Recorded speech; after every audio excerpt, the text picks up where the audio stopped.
जय मसीह के दोस्तों, परमेश्वर आप सभी को आशीषित करे। आज हम देखेंगे यूसुफ के विषय में कि परमेश्वर ने किस प्रकार यूसुफ के जीवन में कार्य किया, यूसुफ कौन था और यूसुफ के जीवन में क्या होता है। तो याकूब के 12 बेटे उत्पन्न होते हैं और याकूब की प्रिय पत्नी राहेल से यूसुफ नाम एक बेटा उत्पन्न होता है जो छोटा होता है। दरअसल उनका पिता याकूब यूसुफ से सबसे ज्यादा प्यार करता था, इसलिए उसने यूसुफ को एक सुंदर सा लंबा कुर्ता बनवा कर दिया। यह देखकर उसके बड़े भाई उससे जलने लगे और उससे नफरत करने लगे, मगर यूसुफ से नफरत करने की उनके पास एक ही वजह थी। यूसुफ ने 2 सपने देखे थे। उन दोनों सपनों में यूसुफ ने देखा कि उसके भाई उसे झुककर दंडवत कर रहे हैं।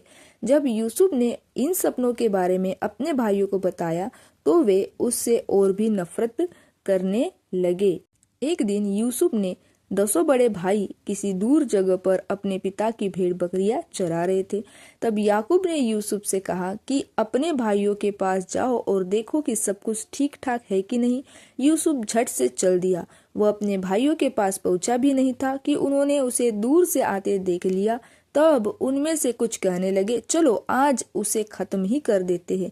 लेकिन उनके बड़े भाई रूबेन ने कहा, नहीं नहीं, ऐसा कुछ मत करना। इसीलिए उन्होंने यूसुफ को मारा नहीं बल्कि उसे पकड़कर एक गहरे गड्ढे में डाल दिया। फिर वे बैठकर सोचने लगे कि यूसुफ के साथ क्या किया जाए। उसी वक्त उन्होंने कुछ इश्माइली लोगों को वहां से जाते देखा। इस पर यहूदा ने अपने भाइयों से कहा, क्यों न हम इसे इश्माइलियों के हाथों बेच दे। इस बात पर सब राजी हो गए और उन्होंने यूसुफ को चांदी के 20 सिक्कों में बेच दिया। कितने मतलबी थे वे। उन्हें अपने भाई पर जरा भी तरस नहीं आया। लेकिन अब वे जाकर अपने पिता याकूब से क्या कहेंगे।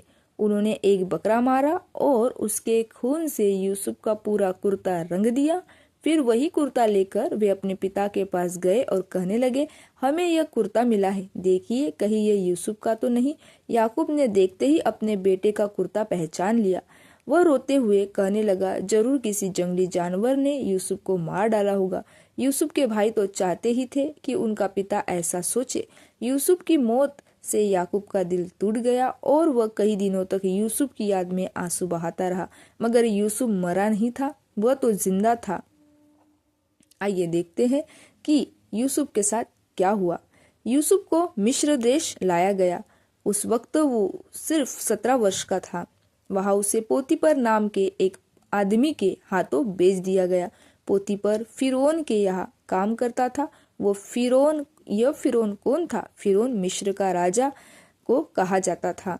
यूसुफ पोतीपर के यहाँ खूब मेहनत से काम करता था, इसलिए कुछ साल बाद पोतीपर ने पूरे घर की जिम्मेदारी यूसुफ को सौंप दी। लेकिन इन तस्वीरों में तो यूसुफ जेल में है। यह कैसे हो गया? यह सब कुछ पोतीपर की पत्नी का किया कराया है। दरअसल यूसुफ दिखने में बहुत सुंदर था, इसलिए पोतीपर की पत्नी उसके साथ सोना चाहती थी, मगर यूसुफ जानता था कि ऐसा करना गलत है, इसलिए उसने मना कर दिया। इस पर पोतीपर की पत्नी को बहुत गुस्सा आया। जब उसका पति पोतीपर घर आया तो उसने उससे झूठ बोला, जानते हो उस लड़के ने मेरे साथ क्या किया? उसने जबरदस्ती मेरे साथ सोने की कोशिश की। पोतीपर ने अपनी पत्नी की बात सच मान ली। उसे यूसुफ पर बड़ा गुस्सा आया और उसने यूसुफ को जेल में डाल दिया। जेल का पहरेदार जल्द ही जान गया कि यूसुफ अच्छा आदमी है, इसलिए उसने यूसुफ को बाकी सभी कैदियों पर नजर रखने का काम सौंपा। एक बार फिरौन को अपने 2 आदमियों पर इतना गुस्सा आया कि उसने उन्हें जेल में डाल दिया। उसमें से एक रोटी पकाने वाला था और पिलाने वाला था। एक रात इन दोनों ने अजीब सा सपना देखा, मगर उन्हें अपने सपने का मतलब समझ में नहीं आया। दूसरे दिन यूसुफ ने उससे कहा, मुझे बताओ तुमने क्या सपना देखा? उन्होंने यूसुफ को अपना अपना सपना बताया। तब यूसुफ ने परमेश्वर की मदद से उन्हें उनके सपनों का मतलब बताया। यूसुफ ने पिलाने वाले से कहा, 3 दिन के अंदर तुम जेल से छूट जाओगे और फिर से फिरौन को सोने का काम करने लगोगे। लेकिन जब तुम जेल से बाहर जाओगे तो फिरौन से मेरे बारे में जरूर बात करना और मुझे यहाँ से निकालने की कोशिश करना। इसके बाद यूसुफ ने पकाने वाले से कहा, 3 दिन के अंदर फिरौन तुम्हारा सिर कटवा देगा। यूसुफ ने जो कहा वही हुआ। 3 दिन के अंदर फिरौन ने पकाने वाले का सिर कटवा दिया और पिलाने वालों को जेल से रिहा कर दिया। पिलाने वाला फिरौन की सेवा में फिर से लगा, मगर अफसोस वह यूसुफ को भूल गया। उसने फिरौन से यूसुफ के बारे में बात नहीं की। यूसुफ को जेल में ही रहना पड़ा। 2 साल बीत गए, यूसुफ अब भी जेल में था। फिरौन यूसुफ की जरा भी याद नहीं आई।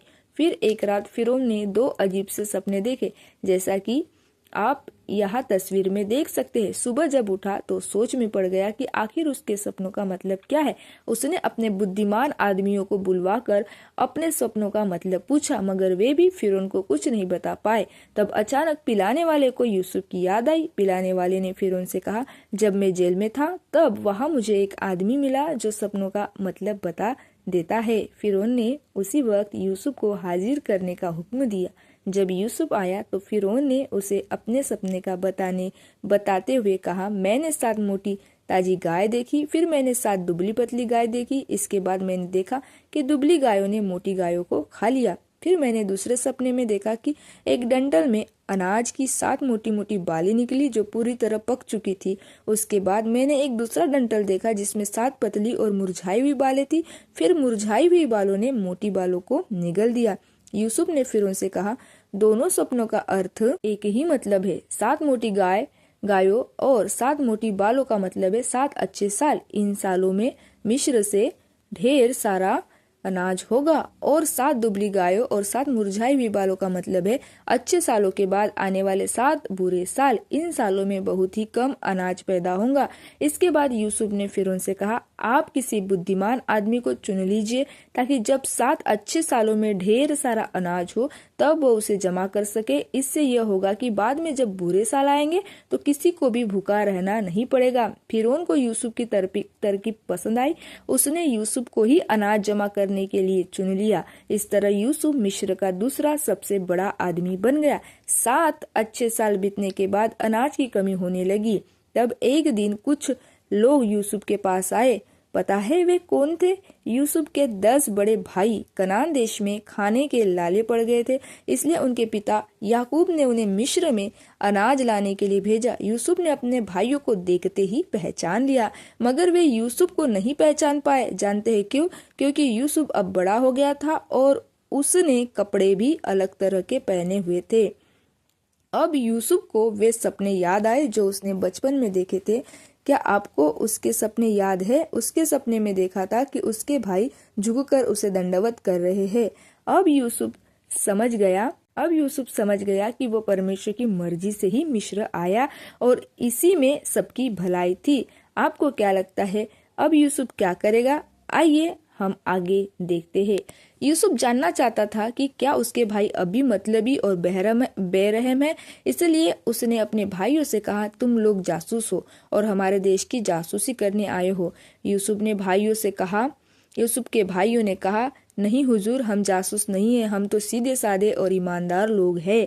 हम सब भाई हैं। दरअसल हम 12 भाई थे, लेकिन एक भाई अब नहीं रहा और सबसे छोटा भाई घर पर है पिताजी के साथ। यूसुफ ने उनकी बातों पर यकीन न करने का नाटक किया। उसने उनमें से एक भाई शिमोन को जेल में बंद करवाकर बाकी भाइयों से कहा, मुझे तुम्हारी बातों पर तभी यकीन होगा जब तुम अपने साथ अपने छोटे भाई को यहाँ लाओगे। फिर उसने उन्हें अनाज देकर वापस कनान जाने दिया। जब यूसुफ के भाई अपने घर पहुंचे तो उन्होंने अपने पिता याकूब को सारी बातें कर सुनाई। उनकी बातें सुनकर याकूब रोने लगा और कहा, मेरा बेटा यूसुफ तो पहले ही नहीं रहा और तुम शिमोन को भी मिस्र में छोड़ आए हो और अब तुम मेरे सबसे छोटे बेटे बिन्यामीन को ले जाना चाहते हो। नहीं, मैं ऐसा हरगिज नहीं होने दूंगा। लेकिन जब अनाज खत्म हो गया तब याकूब को मजबूर होकर अपने बेटों के साथ बिन्यामीन को भी भेजना पड़ा ताकि वे जाकर और अनाज ला सके। जब वे यूसुफ के पास आए तो यूसुफ अपने छोटे भाई बिन्यामीन को देखकर बहुत खुश हुआ, लेकिन यूसुफ के भाइयों ने अब भी उसे नहीं पहचाना। फिर यूसुफ ने अपने 10 सौतेले भाइयों की परीक्षा लेने के लिए एक काम किया। जानते हो क्या? यूसुफ ने अपने नौकरों को उनके बोरों में अनाज भरने के लिए कहा। फिर उसने चुपके से अपना एक चांदी का कटोरा बिन्यामीन के कटोरे में रखवा दिया। इसके बाद यूसुफ के भाई अनाज लेकर चल दिए। वे थोड़ी ही दूर पहुंचे थे कि यूसुफ ने अपने नौकरों को उनके पीछे भेजा। नौकर जब यूसुफ के भाइयों के पास पहुंचे तो उन्होंने उनसे पूछा, तुम लोगों ने क्यों हमारे मालिक का चांदी का कटोरा चुराया है? इस पर सारे भाई कहने लगे, कटोरा? हमने कोई कटोरा नहीं चुराया। आप चाहे तो हमारी तलाशी ले सकते हैं। जिस किसी के पास वो कटोरा निकले उसे आप जान से मार डालना। नौकर सबके बोरों की तलाशी लेने लगे और उन्हें बिन्यामीन के बोरे में वो कटोरा मिला। इस तस्वीर में भी यही दिखाया गया। इन नौकरों ने उनसे कहा, तुम सब जा सकते हो, मगर बिन्यामीन को हमारे साथ चलना होगा।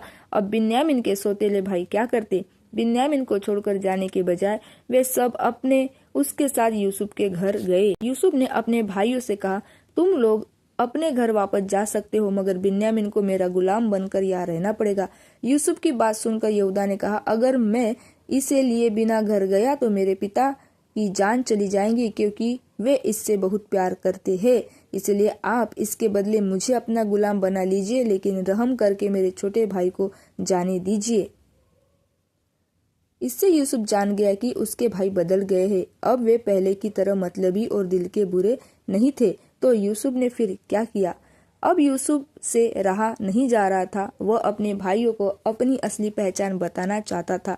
इसलिए उसने अपने सारे नौकरों को कमरे से बाहर जाने के लिए कहा। जब वो अपने भाइयों के साथ अकेला रह गया तो वो फूट फूट कर रोने लगा। सोचिए, यह देखकर उसके भाई कितने हैरान रह गए होंगे।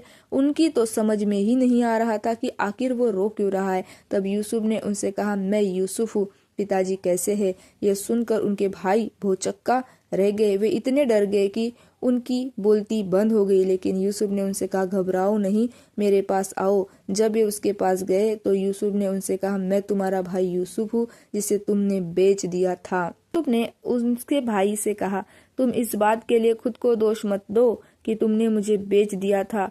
यह सब परमेश्वर की मर्जी से हुआ है। वह चाहता था कि मैं मिस्र लाया जाऊं ताकि लोगों की जान बचाई जा सके। अब फिरौन ने मुझे पूरे देश का अधिकारी बना दिया। इसलिए तुम पिताजी के पास जाओ, उन्हें ये सारी बातें बताओ और उनसे यहाँ आकर रहने को कहो। फिर यूसुफ अपने सभी भाइयों से गले मिला। जब फिरौन को यह खबर मिली कि यूसुफ के भाई आए हुए हैं तो उसने यूसुफ से कहा, अपने भाइयों के साथ कुछ बैलगाड़ियों भी भिजवा दो और अपने पिता और उसके सारे परिवार को यहाँ ले आने के लिए कहो। मैं उन्हें रहने के लिए मिस्र की अच्छी से अच्छी जगह दूंगा। जैसा फिरौन ने कहा, यूसुफ के भाइयों ने वैसा ही किया। वे अपने पिता और सारे परिवार को लेकर मिस्र आ गए। देखिए यूसुफ कैसे अपने पिता के गले मिल रहा है। याकूब का परिवार पहले से बहुत बड़ा हो गया था। 70 जन तो सिर्फ याकूब और उसके बेटे बेटियां और पोती पोतियां थे। इसके अलावा याकूब की बहुएं और कई नौकर चाकर भी थे। वे सब मिस्र में रहने लगे। उन सभी को इजरायली कहा जाने लगा, क्योंकि परमेश्वर ने याकूब का नाम बदलकर इजराइल रख दिया था। आगे चलकर इजरायली यहोवा परमेश्वर के लोग कहलाए। वो उनकी कदम कदम पर मदद करता रहा। यूसुफ की कहानी है प्रियो, किस प्रकार परमेश्वर ने यूसुफ को, जो उसके भाइयों ने उसे बेच दिया और वो मिस्र के हाथों में बेच दिया गया। फिरौन ने उसको राजा बनाया, राजा के सारे अधिकार दिए और किस प्रकार अकाल के समय वो अपने लोगों के प्राण को बचा पाया और परमेश्वर की योजना उसके संग संग थी। यूसुफ ये परमेश्वर का डर और भय मानने वाला व्यक्ति था। उसने पोतीफर के पत्नी के संग पाप करने से इनकार किया, अपराधी बनने से मना किया। वो परमेश्वर का डर भय मानता था और जब पोतीफर के यहाँ यूसुफ रहने लगा, वो पोतीफर यूसुफ के कारण आशीषित होने लगा, क्योंकि हम वचन में पढ़ते हैं कि पोतीफर और उसके राज्य, उसके आंगन, उसके पशु, उसके मैदान, उसके भंडारों को परमेश्वर यूसुफ के कारण आशीषित करता रहा। यूसुफ ये परमेश्वर का डर भय मानने वाला व्यक्ति था। यूसुफ के द्वारा परमेश्वर ने अपने लोगों के प्राण बचाए और अकाल में भी उनको परमेश्वर ने सहारा दिया, संभाला, उनकी आवश्यकताओं को पूरा किया, उन्हें अनाज से भरपूरी दिया। बुद्धिमान था यूसुफ, एक बुद्धिमान था यूसुफ। ये परमेश्वर का डर भय मानने वाला था। यूसुफ ये पाप से, बुराई से अलग रहने वाला व्यक्ति था और यूसुफ दीन और नम्र था। जब उसके भाई उससे द्वेष रखते थे, बैर रखते थे, उस समय में भी यूसुफ दीन और नम्र होकर, चुपचाप होकर सारी बातें सहता था। यूसुफ एक सहनशील व्यक्ति था और परमेश्वर की दृष्टि यूसुफ पर बनी थी और यहोवा परमेश्वर यूसुफ के संग संग रहते थे। प्रभु इन सारे वचनों से आपको आशीषित करे। आमीन।